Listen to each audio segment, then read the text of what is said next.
Hello guys, Savan here. Welcome back to another video.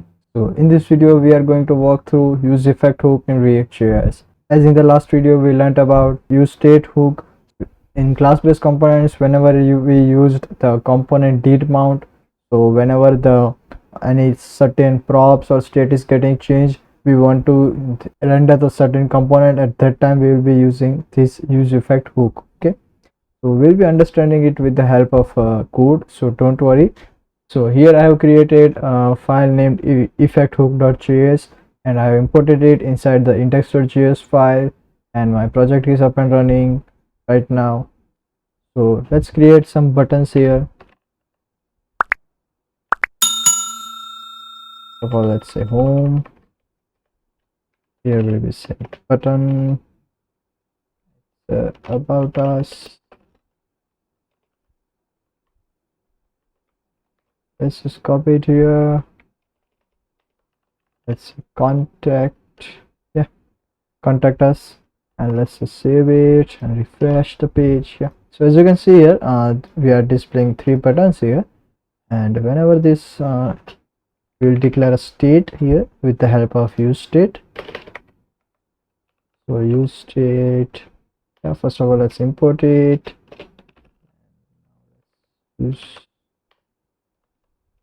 Why is it not doing auto? So done, and the name will be, let's just say label. We'll be writing the label here. There's no initial state right now.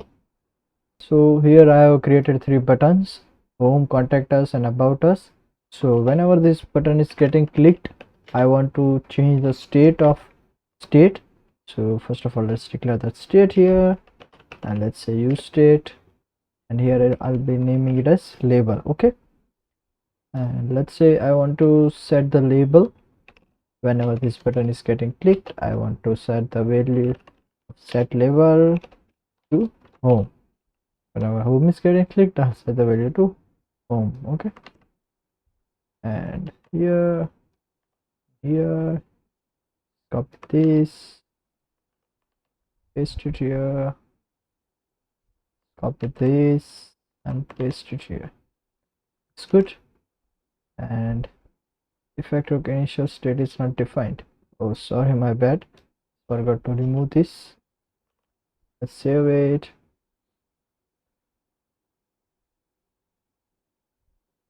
What's the error now? I know, now it's working. Okay, and here let's mention it inside of a h1 tag, that value. Here we are getting, let's say label. Just save it, refresh. So as you can see here, it is displaying the value, but here's one error which will not be displayed right now here, but I'll show you that in the console log. So here we'll also be doing a console log. So let's do one console log and print the label here. Let's say, is it working? No, it's not working, because we have to mention curly braces. We have to do the enter here. Cannot write in the same line. Okay, let's save it. And as you can see here, whenever I'll be pressing I'll be clicking the home, so as you can see here, it is getting incremented here again and again. Zooming that out. So as you can see here, whenever I'm clicking the home button again and again, it is getting rendered again and again. So what if I want to prevent that from rendering again? Like if I'm changing the value, like I'm clicking on contact us one or more time, then it should not re-render it. If I'm changing the state, like I'm contact us to about us or to home, then only it should re-render. Okay, and it also makes sense. Whenever you are changing the page, then only it should re-render. if you are just clicking it again and again, then it should not. Okay, so for that purpose we have the use effect hook for our rescue, and let's just use it then. So first of all, we have to import the use effect hook here also. Let's say use effect, yeah. So let's declare a use effect hook here. Do not want any of this. Yeah, we'll just be doing a console log of the current state, which is a label, and inside of here you will be mentioning the state on the change of which you want to re-render the component. Like in our case, we want to re-render the component only when the state value of this label is getting changed. Like if I am in the home, so the label is home. If I'm clicking it again and again, then it is only setting the label to home only, so it is not getting changed. So I do not want to re-render it. Okay, so if it is getting changed to contact us, about us, or any of that sort, then only it should re-render it. Okay, so here you have to mention that, and here let's mention it. Let's label, let's just save it and refresh the browser, open the console. Yeah, so let's click on the home. So as you can see here, it is displaying home.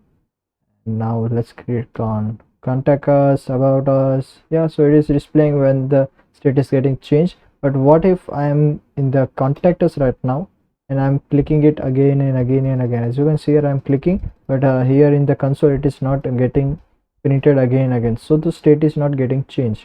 It because the value of the state is same as the initial state. Okay, previous state, not the initial state, the previous state. So yeah, that's how you can use the use effect hook. The uses of use effect hook: another way you can use the use effect hook, such as whenever you are getting the API call. Like let's say here I'm doing a Axios API call, so inside of here I have to mention my URL, specified URL, and then I have to write .then catch. So this have to be executed on the load of the page only. Like whenever I'm loading this page, it should be executed. Let's just write here something, do a console log.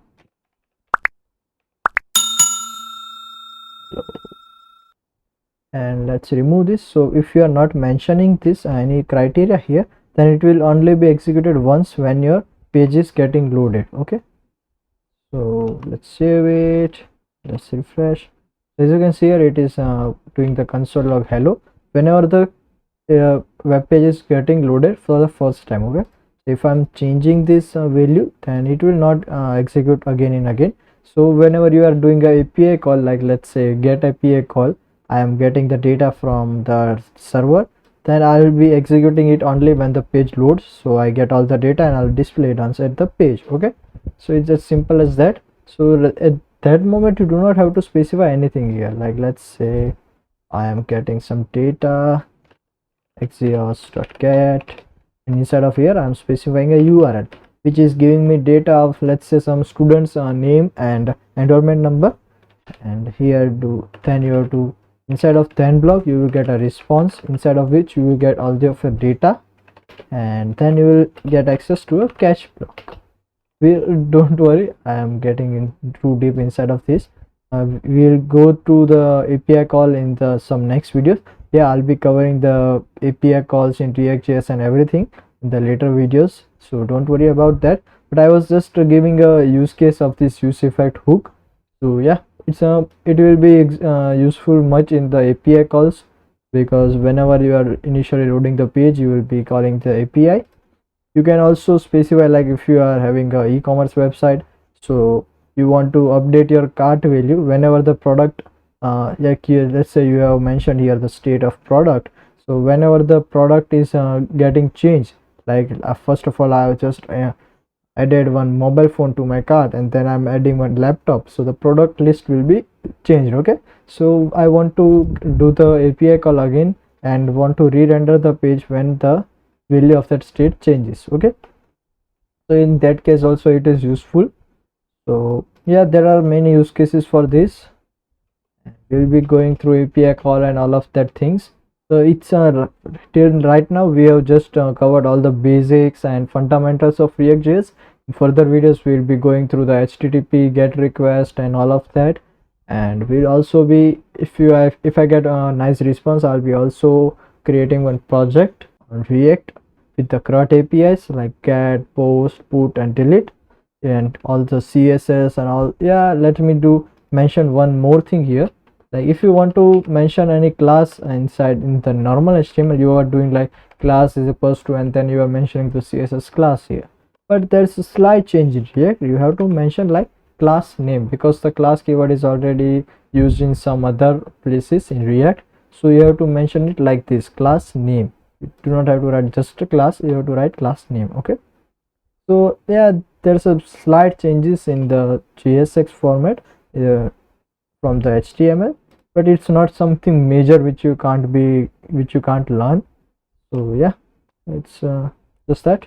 So that was all guys for the use effect hook. I hope you have understood everything, and don't worry, we'll be doing more and more practicals in the further videos, and you'll get so used to all of these hooks and the class based components, component did mount, lifecycle methods and all of those things. So don't worry about that, I'll be covering everything. And if you like the video, please like the video and do share it in your social media handle and do tag me. It really helps me to make more and more videos. So that was all guys, thank you for watching.